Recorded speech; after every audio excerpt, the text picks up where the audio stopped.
जय जगन्नाथ। जय पंचसखा। पट्टामणर आउ एक अध्याय आम स्टार्ट करिया। पट्टामणर शिशु अनंत दास शिष्य बारंग को जहाँ शुणी पट्टामण भकत करे पड़िले शपथ होइब एमंत जही एकाम्र क्षेत्र धरी बुलुथिबे द्वादश गोपाल से। तो द्वादश गोपाल कथा ये कहला। द्वादश गोपाल माने कहु बारंबार जे मालिका शास्त्र एवं कली जुगर जुगाब्दी ये जो जिनिस तो एसबू जिनस सब गोचर थिबो समस्ते गुप्त थिबे। तो केवल 256 जन को ही ये सब ग्रंथ मिल सब विद्या बुद्धि ये सब मिल आगत भविष्य कथा जानापी सुजोग 256 जन को मिले से लिखाई मालिकार उल्लेख ही आम आगु पढ़ीचे शिवगल्प हरिकार सब लिखाई नवघन निगढ़ लिखाई एवं द्वादश गोपाल पंचसखा एवं 16 सरदार 12 अश्वार एमान को ही सब मिल माने कली जुगर जुगा जिन सब घटना बेले जानापी मिल। तो से कथा से कहते द्वादश गोपाल को एकाम्र क्षेत्र धरी बुलुथे भक्त माने से कथा लिखाई कहती बारंग करपत्र जोड़ी शुण गुरुदेव मोर कहीं तेजीब यही दिव्यमूर्ति द्वादश गोपाल सार। से द्वादश गोपाल को कौन अग्राधिकार दिज्व बारंग पचारि पूर्वे जशोवत कहले अनंत शुणरे बाबू ए गिर विदाय नैण वैकुंठ चलिबे यही द्वादश कुमार। तो कलिजुग कलिजुग सरला परे यही द्वादश गोपाल विदाय नहीं कि वैकुंठ चलिबे लिखाई कहती बारंग धनरत्न नहीं से परा सिद्धजन शून्य रे किंपाई न देवे हे गुरु कहतु यह विधान। कहती अनंत शुणरे कुमर गुप्त अंतर सार धन नहीं स्वर्ण किनीदेवे परा यही द्वादश कुमार। तो सी भीतर गुरु शिष्य कथोपकथन से धन दौलत देकी सुना किनीदेवे माने से द्वादश कुमार यही कथा सी पचारि सी भी कहते दारु ब्रह्म को से भेटिबा एमंत तांको व्यवस्था गुरु को दक्षिणा पूर्ण न होइले न सरीब कथा। गुरु दक्षिणा है जो कहते मार ममतार मूल्य कई दे पारिबेनी से अमूल्य मूल्य एवं गुरु को दक्षिणा जो कहते गुरुंकर कले लक्ष्य सेवा गुरु को भी टिकिया देवा है। तो से गुरु को दक्षिणा भी अमूल्य मूल्य।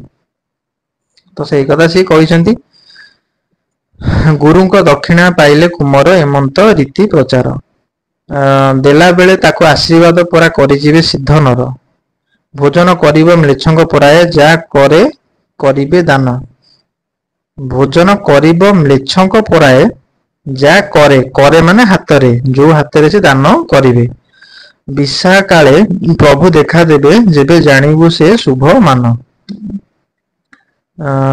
3 गोटी स्वर्ण मुद्रिका भोजन दक्षिणाटे देव चाहे 3टा स्वर्ण मुद्रिका दक्षिणा रे देव भोजन कला परे। धर्म अर्थ काम मुख्य ये होचंदी चतुर्वर्ग फल कार गोटे मनुष्यर। तो धर्म अर्थ काम मुख्य 4 बर प्रभु देवे परा तुही क्या गोरा को जदि उपासना तुम संतुष्ट कर प्रभु देवे मागुणी मात्र के संप्रदान केबे करिवो के भक्त जन जानिबोरे बाबू ता भाग्य उदय होइले लक्ष्मी कल्याण। दान को दक्षिणा अटई एमंत वर्ण भेद ही मानिबे जे देई तोषिला ताहाकु कुमर अजरा मोर 600 ध्रुवे। दान दक्षिणा देकी तोषिबाकु पड़िबो जेमती चाणक्य कहते साम दाम दंड भेद देकी माने तोषिबे माने तोष करिवे संतुष्ट करिवो से दिन से लिखा है 50 अक्षर बसाण होईची ए नर देहरे स्थिति नर देहरे 50 अक्षर रो बसाण होईची सेतिकी सत तो मागिबे चिंतित कहती अनंत स्थिति।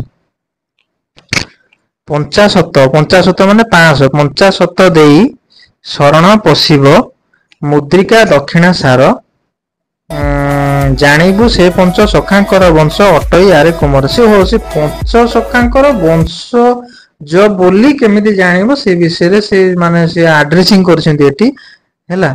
ସତ ରଜ ତମ ତିନିଟା ହଉଛି ଆମର ଗୁଣ ସାତ୍ଵିକ ରାଜସିକ ଏବଂ ତାମସିକ। ସତ ରଜ ତମ ତିନୋଟି ମୁଦ୍ରିକା ଯୋଉ ସ୍ୱର୍ଣ୍ଣ ମୁଦ୍ରିକା ତିନିଟା କହିଥିଲେ ମାନେ ଭୋଜନ କରିସାରିଲା ପରେ ତିନିଟା ସ୍ୱର୍ଣ୍ଣ ମୁଦ୍ରିକା ଦେବ। ସେଇ କଥା ସତ ରଜ ତମ ତିନୋଟି ମୁଦ୍ରିକା ସୁବର୍ଣ୍ଣରେ ନିମାଣ କରି ତୁଳାଏ ନୋହିବ ତୁଳାଏ ମାନେ ଥାଏ ଯୋଉ ଆମର ଆୟୁର୍ବେଦିକ ଯୋଉ ଏତିକି ତୋଳା ଦବ ଇଏ ଏତିକି ତୋଳା ଇଏ ଦବ ତୋଳା ମାନେ ସେ ଗୋଟେ ଓଜନ ଗୋଟେ ମାପ। ତୋଳାଏ ନୋହିବ ତ୍ରିଗୁଣରେ ଥିବ ବେଦାନ୍ତେ ଏହା ବିଚାରି ବେଦ ଅନ୍ତରେ ଏହା ବିଚାରି ହେଲା। ମୁଦ୍ରିକା ଦକ୍ଷିଣା ପାଞ୍ଚଶତ ଦେବ ଦୁଗ୍ଧ ଭୋଜନ କରେ ଦୁଗ୍ଧ ଭୋଜନ କ୍ଷୀର ଭୋଜନ କରେ ବା କ୍ଷୀର ଦେଇକି 500 କଣ ସ୍ୱର୍ଣ୍ଣ ମୁଦ୍ରିକା ଦବ ଦକ୍ଷିଣାରେ।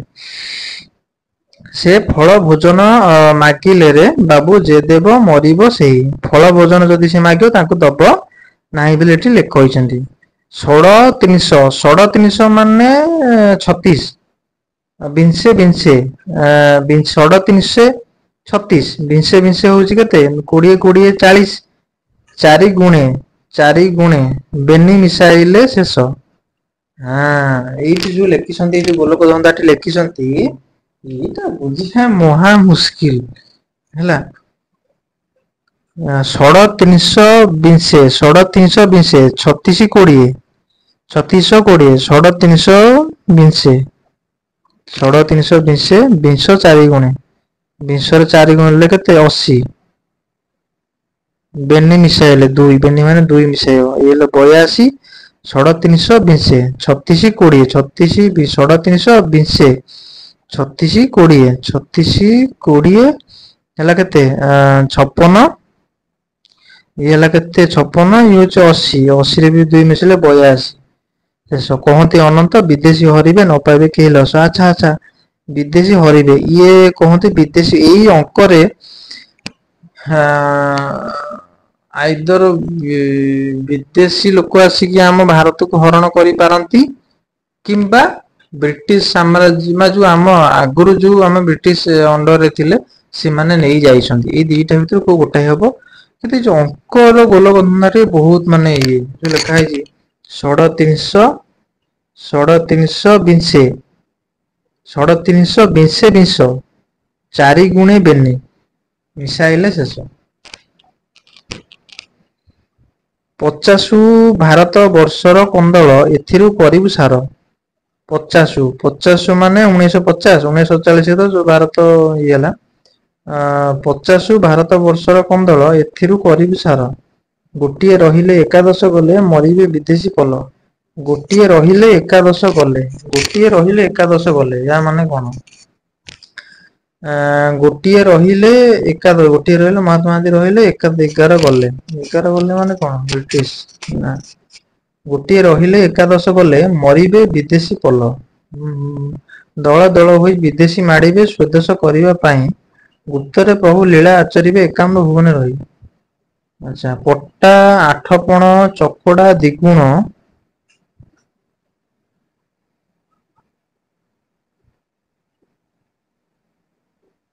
ଦଳ ଦଳ ଗୁପ୍ତରେ ପଟ୍ଟା 8 ପଣ ଚକଡା ଦିଗୁଣ ଚକଡା ମୋଡାଣ ଭାଗ ଚକଡା ମାନେ ପଢିଛେ ପଟ୍ଟା ଏଇଠୁ ପଟ୍ଟା ମଡାଣ ପଟ୍ଟା ଏଇ ବହିର 8 ପଣ 8 ପଣ ଗୋଟେ ପୁରୁଣା ହିସାବ 8 ପଣ ଚକଡାର 2 ଗୁଣ ଏବଂ ଚକଡା ମୋଡାଣର ଭାଗ ପଟ୍ଟା ମୋଡାଣରେ 2 ଗୁଣ କହିଛି ବଢେ ଯାହାର ସରାଗ। ଆଚ୍ଛା ସେ କହିଛନ୍ତି ଯେ ପଟ୍ଟା ମଡାଣରେ 8 ଗୁଣ କଥା କହିଛନ୍ତି ଚକଡା ମଡାଣ ଅପେକ୍ଷା।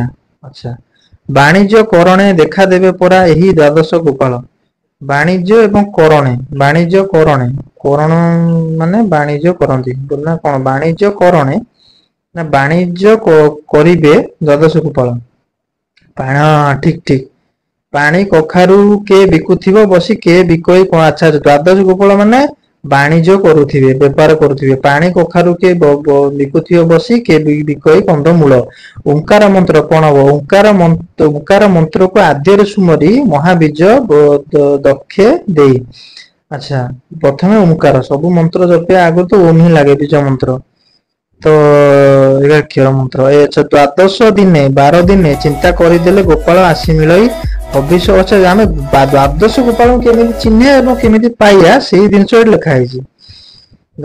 ହବିଷ ଭୋଜନ କରିବ, ହବିଷ ମାନେ ଯୋଉ ଅରୁଆ ଭାତ ଡାଲମା ଭୋଜନ କରିବ ଜପିବ କାରେ ନ କରି ପ୍ରକାଶ, କାହା ଆଗରେ ପ୍ରକାଶ କରିବ ନାହିଁ। କହନ୍ତି ଅନନ୍ତ ଦ୍ୱାଦଶ ଦିନରେ 12 ଦିନରେ ଗୋପାଳ ଦୃଶ୍ୟମାନ ହେବେ। କୋଟି କୋଟି ସ୍ୱର୍ଣ୍ଣ ମୁଦ୍ରା ଦେଇ ପରା ଖୋଜିବେ ବିଦେଶୀ ଜନ। ଆଚ୍ଛା ଆଚ୍ଛା ବୁଝିଲି, କୋଟି କୋଟି ମୁଦ୍ରା ଦେଇକି ସେ ଦ୍ୱାଦଶ ଗୋପାଳ କିଏ ତାଙ୍କୁ ବିଦେଶୀ ମାନେ ଖୋଜିବେ। ହଁ ଏଇଠି ଲେଖା ହେଇଛି। ପ୍ରକାଶ ହୋଇବ ବିଂଶ 4 ଗୁଣ 2 ଶେଷରେ, କେବେ ପ୍ରକାଶ ହବ ନା ବିଂଶ 4 ଗୁଣ 80 2 ଶେଷରେ, ଶେଷରେ 2 82 ପ୍ରମାଣ 82 ରେ ପ୍ରକାଶ ପାଇବ। 82 ମାନେ ଆମେ ଯଦି ଗଜପତି ଅଙ୍କ ଧରିବା ଏଇ ଶୂନ୍ୟଠୁ ଗଜପତିଙ୍କର 68 ଅଙ୍କ ଚାଲିଲା, 82 ମାନେ ଆହୁରି କେତେ ଆହୁରି 14 ଅଙ୍କ ଆগে, ଆଉ 14 ବର୍ଷ ଆଗରେ ଅଛି। 14 ବର୍ଷ ମାନେ ମିଶାନ୍ତୁ କେତେ ହେଲା 2024 ହେଲେ 2038 ହଁ ହେଲା 2038 କି ବି ହେଇପାରେ ଦ୍ୱାଦଶ ଗୋପାଳ ବାହାରି ପାରନ୍ତି ଲେଖା ହେଇଛି। ନଚେତ ବିଂଶ 4 ଗୁଣ, ବିଂଶ 4 ଗୁଣ ହଉଛି କେତେ 20 ରେ 4 ଗୁଣ ହଉଛି 80 ଶେଷରେ 2 କେତେ ହେଲା 82, 82 ମିଶେଇଲେ ଇଏ 82 ଆଉ କଣ କହିପାରେ 1982 ତ ପଳେଇଛି 2082 ଆଗକୁ ଅଛି, ସେମିତି ବି ହେଇପାରେ। ଚକଡା ମୋଡାଣ ସପ୍ତମ ଅଧ୍ୟାୟ 12 ପଦ ଠାରୁ କହି, ଚକଡା ମୋଡାଣର ସପ୍ତମ ଅଧ୍ୟାୟର 12 ପଦ ଆମ ଭିଡିଓରେ ଅଛି, ଆପଣ ଯାଇକି ଦେଖିପାରିବେ ପ୍ଲେ ଲିଷ୍ଟରେ ଆମର ଅଛି ଚକଡା ମୋଡାଣ। ଆପଣ ସେଠି ସପ୍ତମ ଅଧ୍ୟାୟ ଯୋଉଠି ଅଛି ତାର 12 ପଦ କୋଉଠି ଅଛି ମାନେ ଏ ଯୋଉ ଲେଖା ହେଇଥିବ ଏମିତି କୋଡ ସେଣ୍ଟେନ୍ସ ଅଛି ବାକ୍ୟ ଅଛି, ଆପଣ ସେଟା ପଢିପାରିବେ।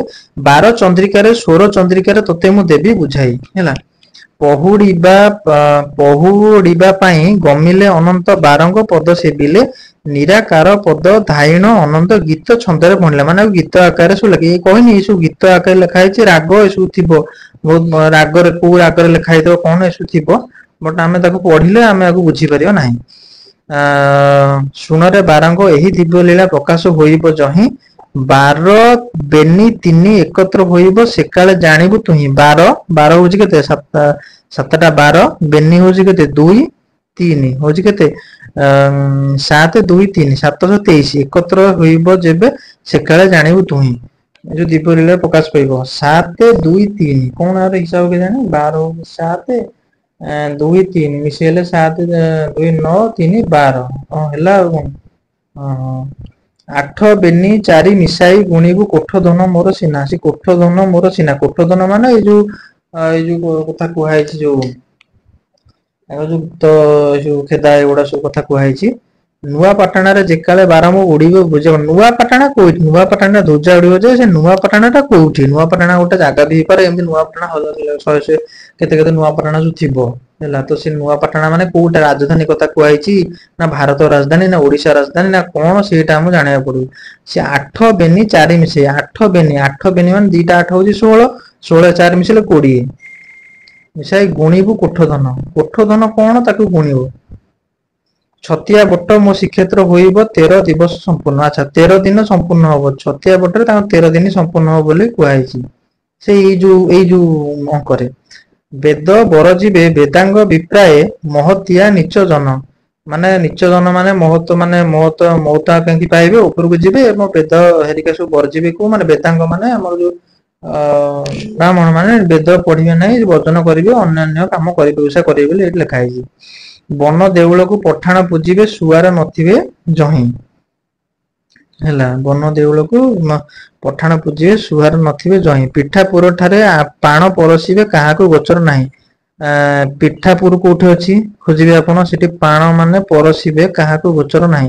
ଜ୍ୟେଷ୍ଠ ଭ୍ରାତ ଆମ୍ଭ ପୀଡିତ ହୋଇବେ ଏକାଳେ ଶୁଣ 12ଙ୍କ। ଜ୍ୟେଷ୍ଠ ଭ୍ରାତ ତାଙ୍କର କିଏ ପଞ୍ଚସଖା ଜ୍ୟେଷ୍ଠ ଭ୍ରାତ ଯିଏ ସେ କଣ ପୀଡିତ ହେବେ ଏକାଳେ, ଏହି କାଳରେ ପୀଡିତ ହେବେ ଶୁଣ 12ଙ୍କ।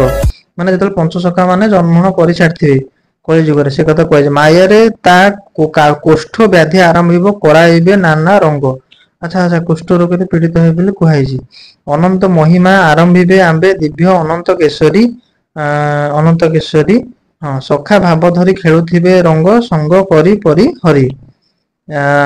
ବିରାଟ ନବରେ ବିରାଟ ରାଜ୍ୟ କୋଉଠି କଟକରେ ଅଛି। ମହାଯୋଗ ହେବ ହାଡିଦାସ ବସିଥିବ କୋଉଠି, ହାଡିଦାସ ତ ଅଲରେଡି ଚାଲିଗଲାଣି ହେଇଗଲାଣି। ସେଇ ସମୟରେ କାଳେ ଲେଖା ହେଇଥିବ, ସେଇ ସମୟରେ ହେଇଥିବ। ବିଂଶ 300 ହଉଛି 20 300 ହଉଛି 30 2030 ପ୍ରଭୁ ଖେଳ ଆରମ୍ଭିବେ ଯହିଁ ଚୌବନ ଭାବ। ଆରେ କାଳେ 2030 ହେଇପାରେ ପ୍ରଭୁ ଖେଳ ଆରମ୍ଭିବେ ଯହିଁ ଚଉବନ ଭାବ। ଚଉବନ ଭାବ ତ ନା 230 ମାନେ ଗଜପତିଙ୍କର ଏଇଟା 68, 6 ମାନେ 69, 70 ତ 0, 6 ତ ନାହିଁ ତାଙ୍କର ଅଙ୍କରେ, 69, 69, 68, 69, 71, 72, 64 ଅଙ୍କ ହେଇଥିବ ବୋଧେ। ଦିବ୍ୟସିଂହ ନୃପ ରାଜତ୍ୱ କରିବା ଆଉ ଶାସନ ନଥିବ। ହଁ, ଦିବ୍ୟସିଂହ ନୃପ ରାଜତ୍ୱ କରିବା ଆଉ ଶାସନ ନଥିବ। ହଁ, ଏଇଟା ତ ମାଳିକାରେ ଲେଖା ହେଇଛି। ଆମର ଆକ୍ଚୁଆଲି ଏଇ ଯୋଉ ଗଜପତି ଯୋଉ ଚତୁର୍ଥ ଦିବ୍ୟସିଂହ ଅଛନ୍ତି, ଇଏ ହଉଛନ୍ତି ଶେଷ ଇଏ ରାଜା, ଗଜପତି ରାଜା ଆମ ଓଡିଶାର ହେବେ, ମାଳିକା ଲେଖା ହେଇଛି। ତଥାପି 5, 7, 4 ଗୁଣି ମିଶାଇଲେ ଭ୍ରଷ୍ଟାଚାରୀ ବର ଯିବେ।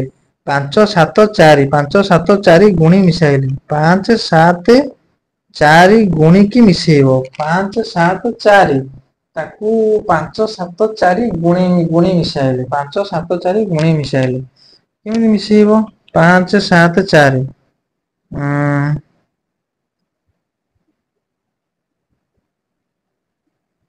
ଭାରି ଅସୁବିଧା ଜିନିଷ। 5, 7, 4 ଗୁଣି ମିଶାଇଲେ 57, 4 ଗୁଣିଲେ ହବ। ଲାଗିବ କନ୍ଦଳ ଏହି ମହାଖେଳ, ରାଘବ ଆସିବେ ମାଡି। ରାଘବ ଆସିବେ ମାଡି, ରାଘବ ମାନେ କି ରାମ। ବର ବରନାକୁ ଛାଡିବେ ପୁରୁଷ, ବେଶ୍ୟା ପୁରେ ଦେବେ ଧାଡି। ବାତ ପିତ୍ତ କଫ ଏକତ୍ର ହେବ, ତ୍ରିଦୋଷ, ଶରୀର ତ୍ରିଦୋଷ, ବାତ ପିତ୍ତ କଫ। ତଳ ପାଟ ହଉଛି କଣ ବାତ, ମଝିଟା ପେଟ ପୃଷ୍ଠ ଭାଗ ହଉଛି କଣ ଆମର ପିତ୍ତ, ଉପରଟା ତଣ୍ଟି ଯାଏ, ଉପର ଯାଏ ହଉଛି କଫ, ଏକତ୍ର ହୋଇବ। 20, 4 ଗୁଣେ 5, 20, 4 ଗୁଣେ 5, 20, 4 ଗୁଣ ମାନେ କେତେ? 80 ପ୍ଲସ 5 85। ଭାଦ୍ରବ ଶୁକ୍ଳ ଅଷ୍ଟମୀ, ଭାଦ୍ରବ ମାସ ଶୁକ୍ଳ ପକ୍ଷ ଅଷ୍ଟମୀ ରେ ନାଶ ଆରମ୍ଭ ପ୍ରପଞ୍ଚ। ଆଚ୍ଛା, ଭାଦ୍ରବ ଶୁକ୍ଳ ଅଷ୍ଟମୀ। ଭାଦ୍ରବ ତ ଏବେ ଗଲା, ଆଶ୍ଵିନ ଆଜି କଣ? ଆଜି ପ୍ରତିପଦ ନା ଦ୍ଵିତୀୟା ଆଜି? ହଁ, ଆଜି ଦ୍ଵିତୀୟା। ତ ଭାଦ୍ରବ ଶୁକ୍ଳ ଅଷ୍ଟମୀ, ଭାଦ୍ରବ ଶୁକ୍ଳ ଅଷ୍ଟମୀ ନାଶ ହବ। ଏକାଳରେ ବସିଥିବ ଆମ୍ଭେ ପରା, ଖଣ୍ଡଗିରି ଶିରେ ଯାଇ, ଲକ୍ଷେ ଶିଷ୍ୟ ଆମ୍ଭ ସଙ୍ଗତରେ ଥିବେ, କାହାକୁ କେହି ନ ଚିହ୍ନେ। କେହି କାହାକୁ ଚିହ୍ନିବେନି, ସମସ୍ତେ ଗୁପ୍ତରେ ଥିବେ। ଏଇ ଜିନିଷ ଲେଖା ହେଇଛି। ହଉ, ଆଜି ମୁଁ ଏତିକି, ତାପରେ ଆମେ ଆରମ୍ଭ ଆଉ ପଢିବା ଆଗକୁ। ଜୟ ଜଗନ୍ନାଥ, ଜୟ କଂସ।